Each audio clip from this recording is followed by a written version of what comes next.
This woman gets married every single day. Wedding rings fill an entire drawer. Hotel staff are shocked when they see her, because just last week she had a wedding here. She warns them not to stick their noses in her business. The reason she does this is because she works a very special job. Sean is a contract marriage specialist. Basically, she pretends to be the wife of single men, helping them deal with the troubles of not being married. Some clients want to use the wedding to collect cash gifts. Others want to fulfill an elder's dying wish. Sean's professional skills are outstanding. She can handle clients from all walks of life, making wealthy ladies extremely satisfied, making her fake husband's career more successful. Even Dubai tycoons are her clients. Her stellar reputation has made her a fortune, but money alone can't buy this service. First, you have to pass Sean's video interview. She'll meet and sign a contract only after understanding the client's needs. This man's request is simple: just attend his class reunion as his wife, and shock those classmates who mocked him for not having a woman. When Sean makes her grand entrance, she immediately captures everyone's attention. Seeing the two of them so intimate, the classmates are stunned. They can't believe this timid guy could land a wife like that. Sean wipes a grain of rice from the man's mouth, and arrogantly flicks it aside. The man feels incredibly proud. After 13 years in the business, Sean has served hundreds of clients. Among them is a man who's her most mysterious regular. Initially, the man's profile had nothing but a photo. He proposed to her the moment they met, and booked Sean's time every Monday, Wednesday, and Friday. Jiho's request is simple: just have dinner together, and he's the one who cooks every time. Jiho rarely speaks. In 5 years, they've exchanged fewer than 50 sentences. After dinner, Sean can leave. She assumed Jiho had no interest in women, but strangely, his phone is filled with photos of women, and he also likes studying criminal history. This day, while eating at a restaurant, Jiho accidentally sees one of the girls from his phone photos. His eyes immediately fill with murderous intent. That night, Jiho follows the girl all the way home. The girl senses something.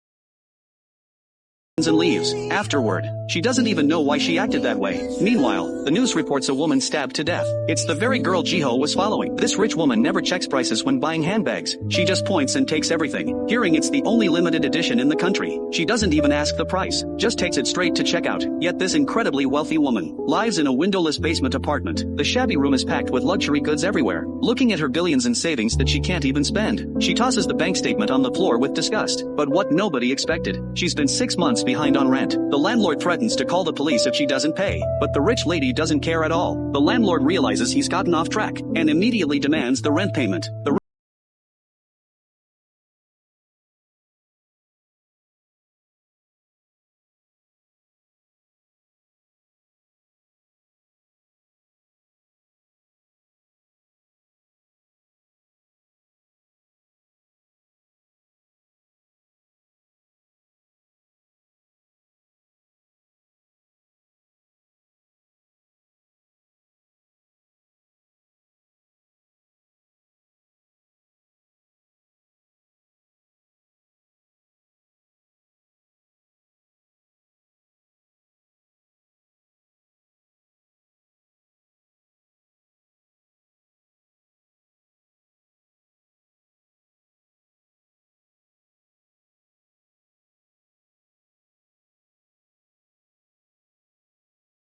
Until this day when the adoptive mother finds Sean, telling her not to transfer money anymore. Having cleared her debt, Sean plans to end her contract with Jiho early, but unexpectedly, Jiho brings it up first. This triggers the woman's competitive streak, right then and there. Citing the contract, she says she'll fulfill her remaining 27 days as his wife, but Sean's gay best friend says, maybe she's fallen for the guy, otherwise why would she look so miserable? Thinking he might be a romantic man, Sean recalls when they once washed dishes together. Their physical closeness created an intimate atmosphere. Just when she thought something might happen, the romance clueless Jiho just said there were still dirty dishes to wash. Another time, Sean had a cast on her hand. At dinner, she couldn't pick up the spoon. She thought Jiho stood up to feed her. Instead, he pulled out 3 straws. She was so annoyed she almost got full from anger alone. She still remembers it vividly to this day. This woman gets divorced once every single month, and every time she admits it's her fault. She willingly gives up any property settlement after the divorce. The judge who's handled over a dozen of her divorces finds this really strange, until one day he tracks down this woman. That's when he discovers her job as being a contract wife, and just like that, the two have been playing fake husband and wife for 5 years. Every Monday, Wednesday, and Friday, Sean comes over to have dinner with him, but today she gets stopped by Hae-jin, the famous celebrity who lives upstairs. Hae-jin tells her that Sean's husband Jiho is extremely dangerous. Right at that moment, Jiho opens the door. 여보, 나 배고파. 들어와, 밥 먹자. Hearing herself called husband, Sean feels a little flutter of happiness. Seeing Hae-jin holding onto his wife, Jiho's face turns dark, snapping back to reality. Sean quickly pulls away. Hae-jin demands to know who Jiho really is, and mentions his weird behavior on the fire escape last night, suspecting Jiho might be the killer from the recent murder case. After hearing this, Sean gets a bit scared too. Turns out Jiho had been following a woman earlier. That woman was going through a messy divorce with her husband. Jiho noticed bruises on the woman's body, suspecting she was a victim of domestic violence. That's why he was holding a knife simulating a crime scene. After hearing this explanation, Sean instantly looks at him with total admiration. Hae-jin then questions Sean about why she always leaves in the middle of the night, coming back every couple of days only to leave again. Sean's about to explain the whole contract marriage thing, but Jiho suddenly pulls her into his arms. For the first time, Sean experiences what it feels like to have a man protect his wife. She's still basking in the joy of being cared for, when Jiho suddenly snaps out of it and pushes her away, leaving Sean completely speechless. This is their last dinner together. Jiho asks what her plans are for the future. Sean says she wants to experience real romantic love. Even though she's been married plenty of times, she's never actually been in love before. Time flies by quickly. When they say goodbye, both feel a bit reluctant to part. As Sean drives away, someone's secretly photographing her from a distance. The next day, Sean calls up her gay best friend to go shopping, but halfway there, they run into one of her former clients. The man thinks she's working. To avoid any trouble, Sean makes it clear that they're a couple, quickly getting rid of him before he can keep bothering them. Little does she know the man's eyes turn vicious. That evening,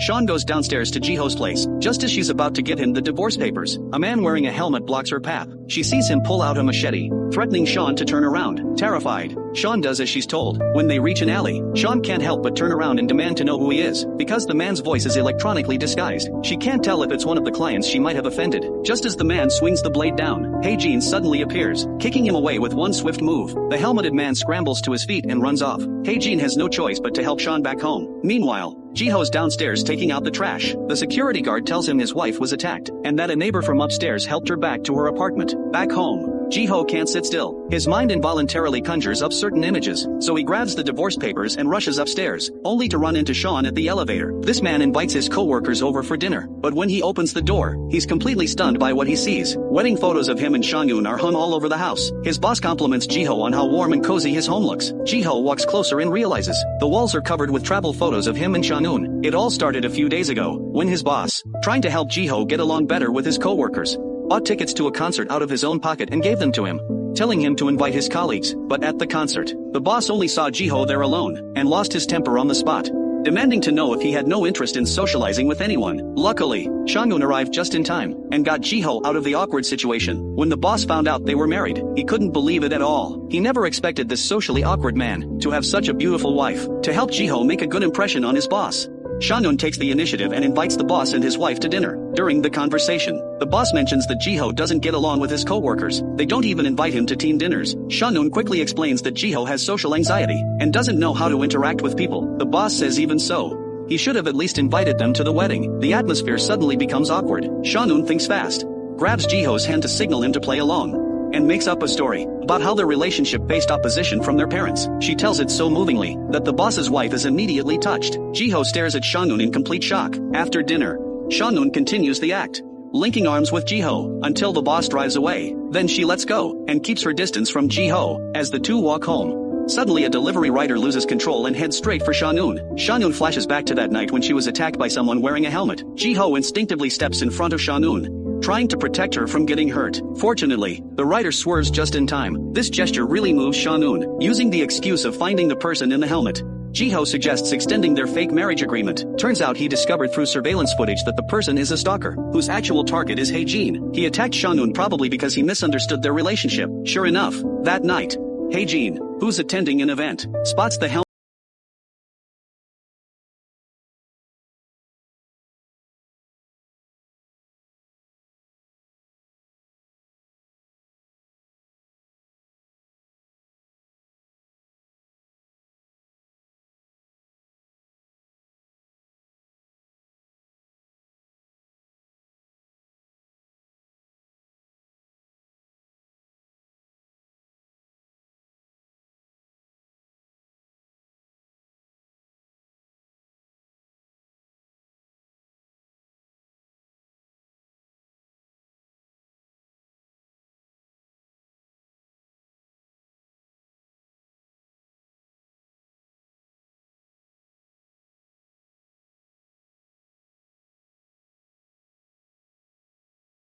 Yeon refuses directly, stating she doesn't just serve anyone. After saying this, she turns and walks away. Hae-jin desperately pleads, saying the only reason he wants her to become his contract wife is mainly to protect his mother. Hearing this, Seon-yeon hesitates. She says she'll think about it, so Hae-jin gives her a car key, telling her to drive this car to avoid the paparazzi downstairs. But Seon-yeon looks everywhere and can't find it, until she discovers a little scooter hidden in the corner, along with a delivery driver outfit. Just like that, Seon-yeon disguises herself and breaks through the paparazzi's blockade. After a day of deep consideration, Seon-yeon softens and decides to help Hae-jin this once. That evening, she disguises herself again and comes to his place. Unexpectedly, she runs into Jiho, who just got off work. Feeling guilty, she hides in a corner. Jiho spots her acting suspiciously through a reflection. Suspecting she's the helmet guy who attacked Seon-yeon, he charges over with a tackle. To his surprise, Seon-yeon lands steadily on both feet. Just as she's about to run, Jiho grabs her again. He lifts the helmet visor and immediately pushes her away when he realizes it's Seon-yeon. Flustered and confused, he runs away quickly. Seon-yeon has no choice but to find Hae-jin first. She takes off her jacket in front of him, transforming back into that elegant beauty. After negotiating the contract details,